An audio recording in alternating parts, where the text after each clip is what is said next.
తెలుగు రాష్ట్రాల్లో అతిపెద్ద lift manufacturer lifts ట్రై.com dealership కూడా ఇవ్వబడును.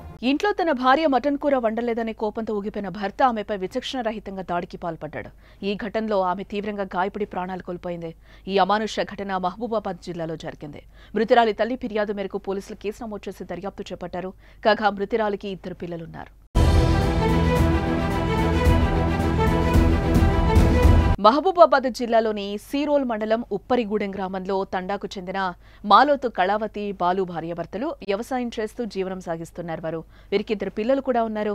మంగళవారం తండాలో ఓ వృద్ధురాలు మృతి చెందగా ఆమె అంత్యక్రియల అనంతరం ఓ గొర్రెపోతును కోసి తలా కొంచెం మాంసాన్ని వారి ఇళ్లకు తీసుకుపోయారు. రాత్రి సమయంలో ఆ మటన్ను ఇంటికి తీసుకొచ్చిన బాలు వండాలని భార్య కళావతిని కోరాడు. అంత రాత్రి సమయంలో మటన్ ఉండే విషయంలో కళావతి అభ్యంతరం చెప్పగా అప్పటికే మధ్యమత్తులో ఉన్న బాలు ఆమెతో గొడవపడ్డాడు.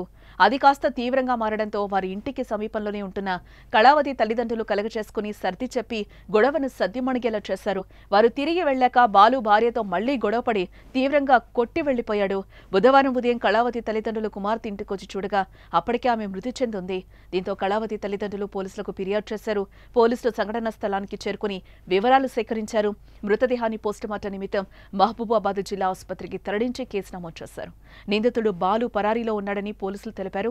మరోపక్క మృతురాలి తల్లి ఇస్లావత్ లక్ష్మి పోలీసులకు ఫిర్యాదు చేసింది. బాధితురాలు ఫిర్యాదు మేరకు కేసు నమోదు చేసిన పోలీసులు దర్యాప్తు చేస్తున్నారు. అన్నం లేదు, కూర లేదు, తలం తీయట్లేదు, నువ్వు రా అని చెప్తే నేను వెళ్ళిపోయినా. అక్కడ కూడా చాలా మంది ఉన్నారు, ఒక 2-3 ఉంటే తల వేసుకొని పడుకుంది, కొడతాడేమో అని భయంతో. అయితే నేను పోయి తలపు తీపిచ్చిన, నేను మా అన్నయ్య కూడా, అనిల్ కూడా వచ్చిండు.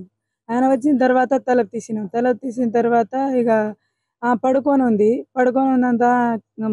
ఉన్నంత ఎందుకు అన్నయ్య ఇక ఏదో తాగి ఉంది, ఎందుకు కొడతావులే అని నేను చెప్పేసి ఇక ఇంటికి వద్దామని. నాకు అన్నం లేదు, కూర లేదు, ఎవరు వండి పెడతారు? ఇప్పుడు మాంసం కూర వండాలి, ఎవరు వండుతారు అంటే నేను వండి పెడతా, ఏమనకు, ఇక ఒక చుక్క తాగి ఉంది ఏమనకని నేను చెప్పేసిన తర్వాత ఇక నేను గుంజిన మా ఆడబిడ్డని, ఇక్కడ పడుకోకు నేను కొడతాడేమో అని.